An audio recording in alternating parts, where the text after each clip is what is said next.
All right. On this Garlic Marketing Show, we're going to talk AI, everyone's favorite or least favorite subject, roll their eyes, but we're going to talk about how to build a brand with AI. Why AI can't just build a brand, but the prompts you need, the first thing you need to do, the second thing you need to do, and how to know if AI is effing up your branding, the metrics that you can use to test brand effectiveness, all this with Kate DiLeo. Kate, say hi. Hey there. And we're also going to talk about the best way to get feedback on marketing from your sales team and how to know if AI can actually test your branding and the one tool Kate loves for AI. All this in the Garlic Marketing Show, but don't forget, one of the best things that you can do for your brand is to collect your customer stories and listen to your customers. Go to vokstory.com where we can help you collect, craft, and deliver those customer stories. All right, let's get started. My name is Gino Wickman. I was introduced to Ian, and that's what brought me into this video world and got me embracing this video world. And Ian did exactly what I hoped. He got me really comfortable with putting videos out to the world and having a great strategy around putting videos out to the world, because there's so much more than just shooting a video. And so the way that he positions those videos, optimizes those videos, he's done a great job. So Kate, tell us a little bit about your business, and then we'll get a little into AI. Yeah, absolutely. So I'm a brand architect and a consultant, and I'm located in Minneapolis, Minnesota, but serve companies internationally. And the work that I do is really focus on one thing, which is helping organizations build brand messages that really drive revenue. In other words, how do you position your brand, your organization in such a way that you're going to attract more of the right people to the right table at the right time? Gotcha. And, what organizations need to be concentrating on brand like this? Everyone. No. But you know what? I do find right now, to be candid with you, in this current climate, that we're really seeing a necessity for service-based organizations or B2B organizations having to focus in on their brand message. In other words, clearly describing to their end customers, hey, this is what we do, this is how we solve your problem, and this is how we're different. Because otherwise, what we're finding is that sales cycles are becoming longer. They're getting the wrong people to the table. They're starting to feel like, we can't close. What's happening? So in this current economic climate, those companies especially need to get their brand in order to drive sales. Gotcha. Yeah. It's getting more and more critical. So what, when you talk about brand and AI, most people probably build my brand to ChatGPT. What are some of the ways that you're using brand or using AI to build a brand, to start a brand, to work on a brand?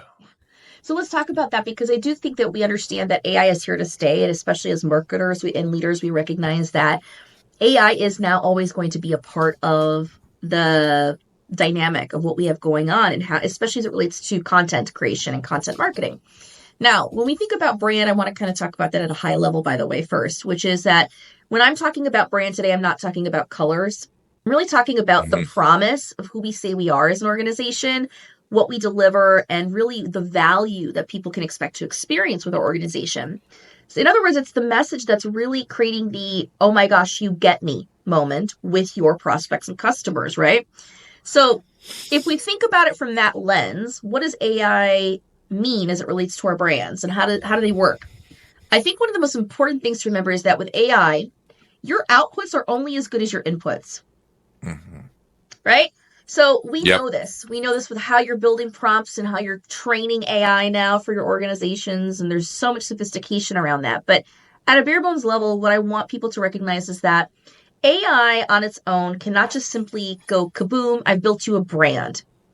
What it can do, though, is help you systematically build pieces of your brand message, so long as you are inputting the right types of information into the system that it can leverage to create the right message outputs.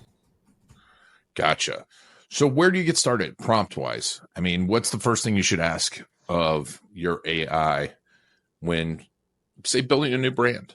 So the first thing that I love to do is train AI to understand the brand's tone of voice. So for example, you could say to AI, help me write a tagline for a B2B marketing agency that sells website consulting and messaging work, and help me to do this using a tone of voice that is similar to Matthew McConaughey or Oprah. So the first thing I want to tell AI is, how does the brand sound and seem?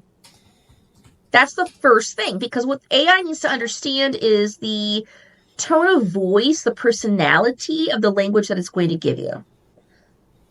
Gotcha. And the second thing, though, that you want to give it and simultaneously is to say, and also, please give me outputs for my prospects who have these pain points, these heart pains. They're experiencing X, they're experiencing Y, they're concerned about this, they're fearful of that.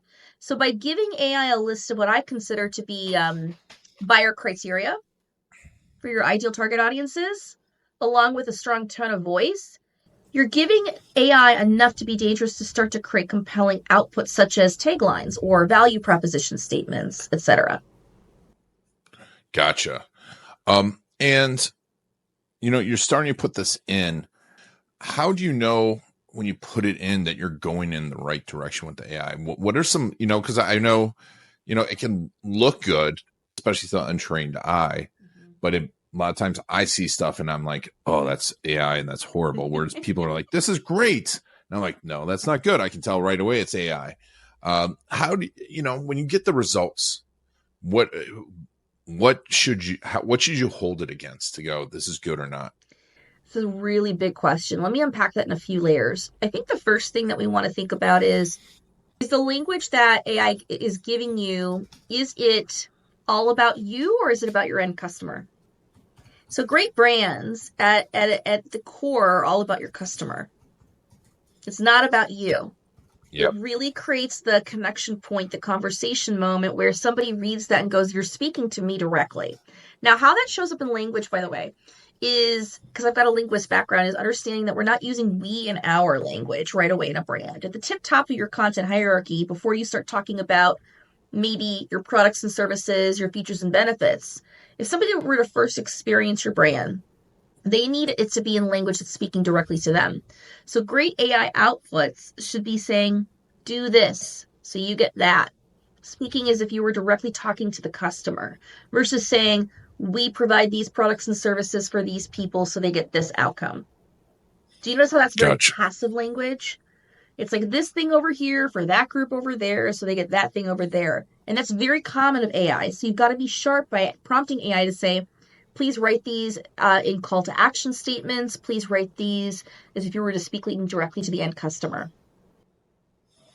Gotcha.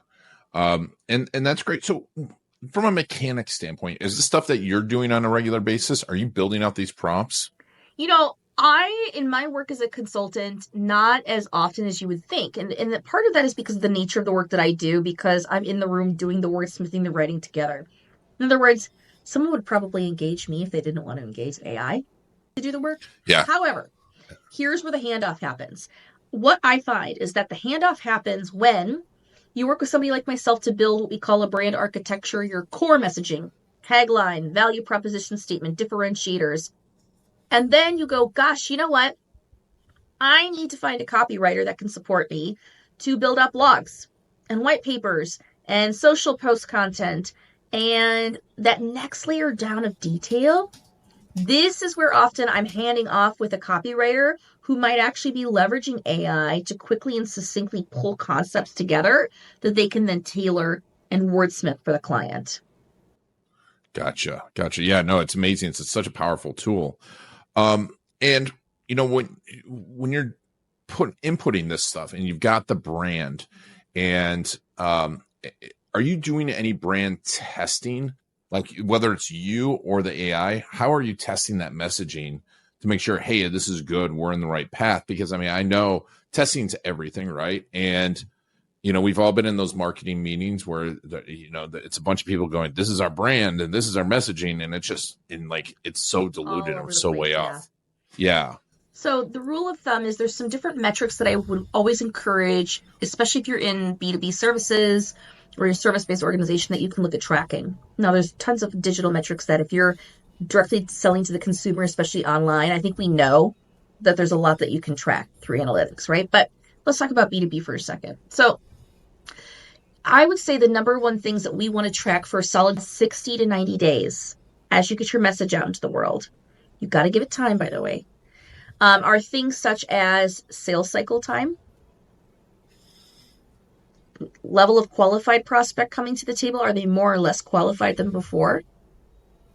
Number of prospects coming to the table, your close rate, number of sales, right? And then, of course, revenue. Mm-hmm. These are all metrics that are actually affected by the right or wrong brand message. And so in order for us to see it work, we have to put it out on a website. We've got to give it to sales to start to test. They've got to use it in the conversations, day in and day out. It's interesting. You could say we built this really great brand message and we're pushing it on social, we're pushing it on the website. And people go, oh, the message is wrong because we haven't seen an uptick. And I said, well, is sales using it when they're bringing in a qualified lead?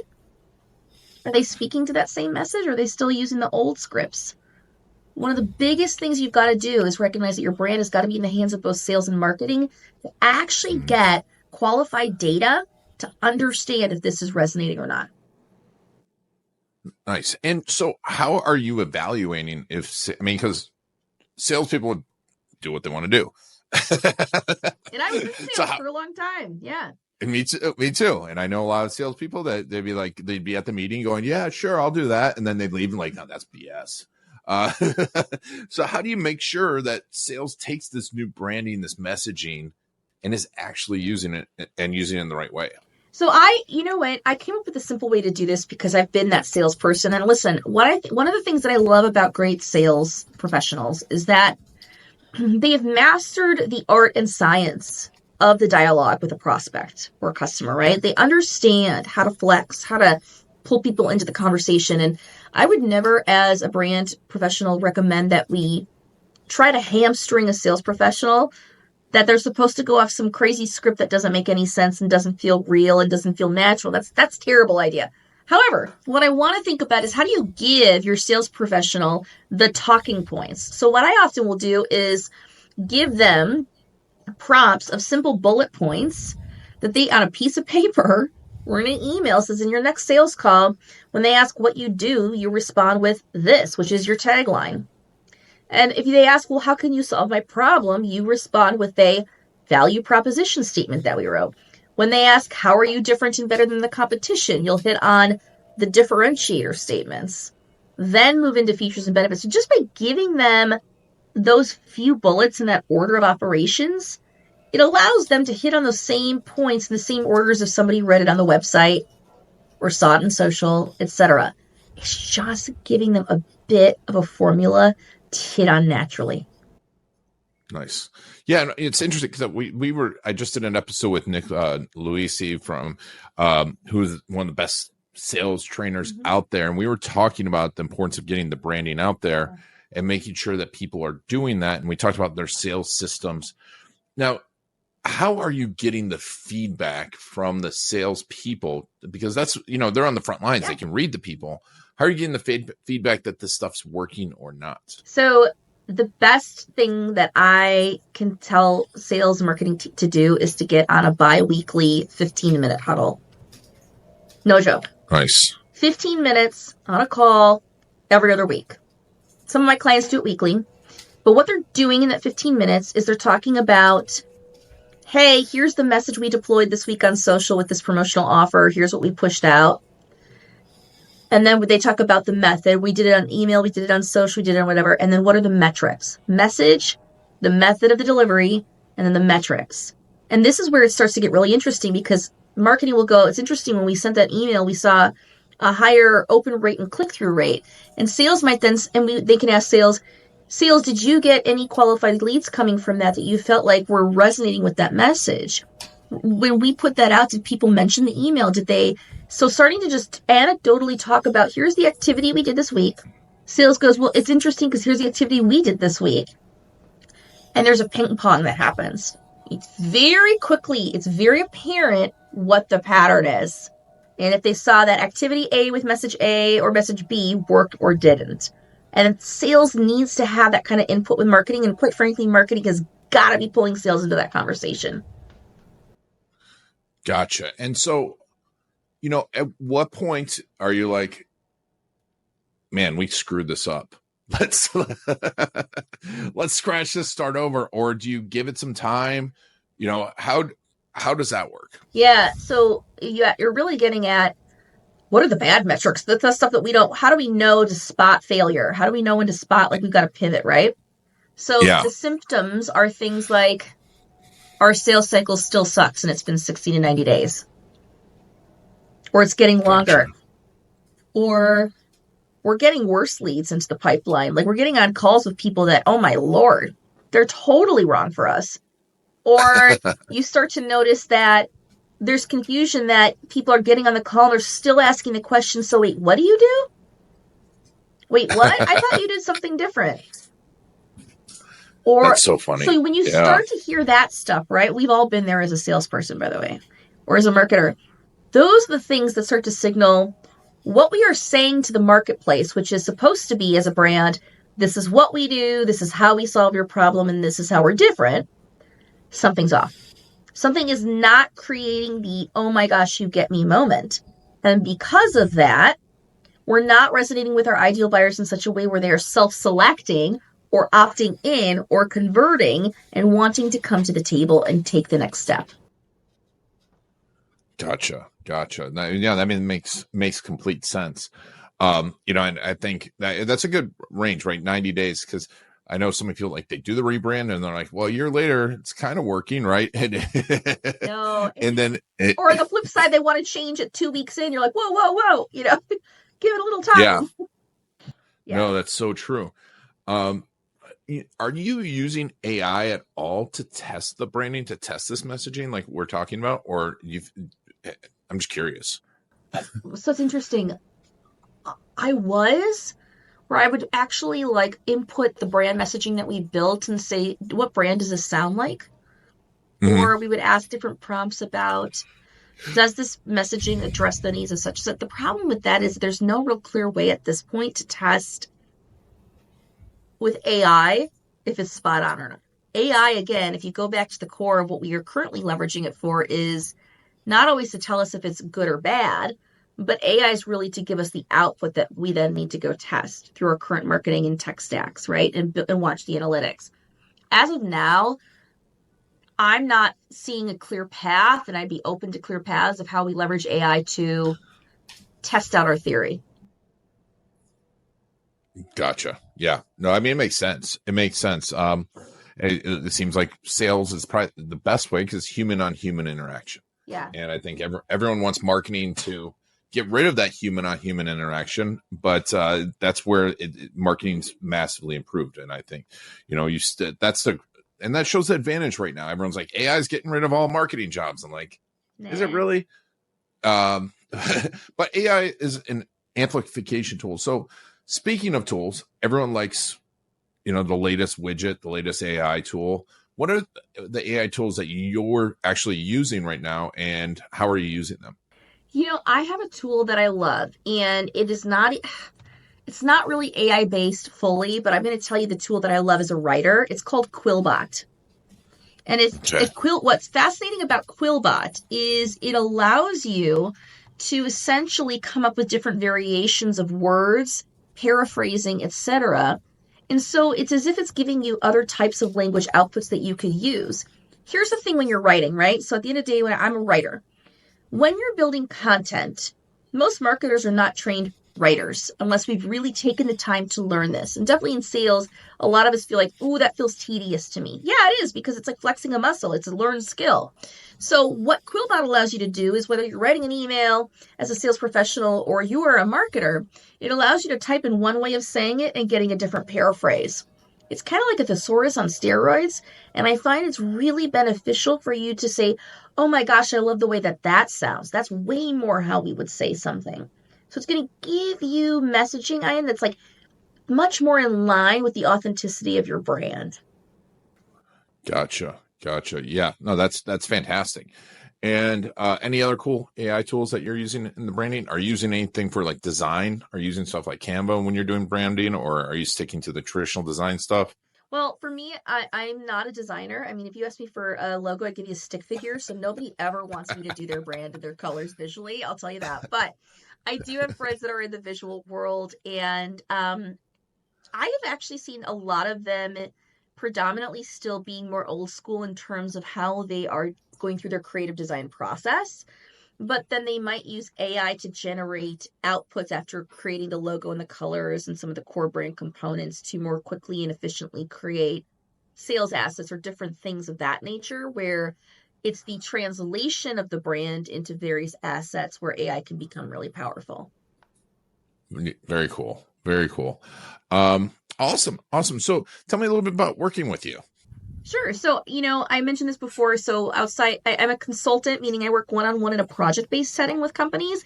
These are typically fast-growing companies that are experiencing, some of the symptoms we talked about today. And they're going, listen, at the end of the day, Kate, I've got to get my message nailed so that I can drive revenue. That's what I help them do, is build a message that drives revenue. Now, I currently host a series of events called the Revenue Acceleration Event, located in Minneapolis, St. Paul. And then we're also going nationwide here later this year.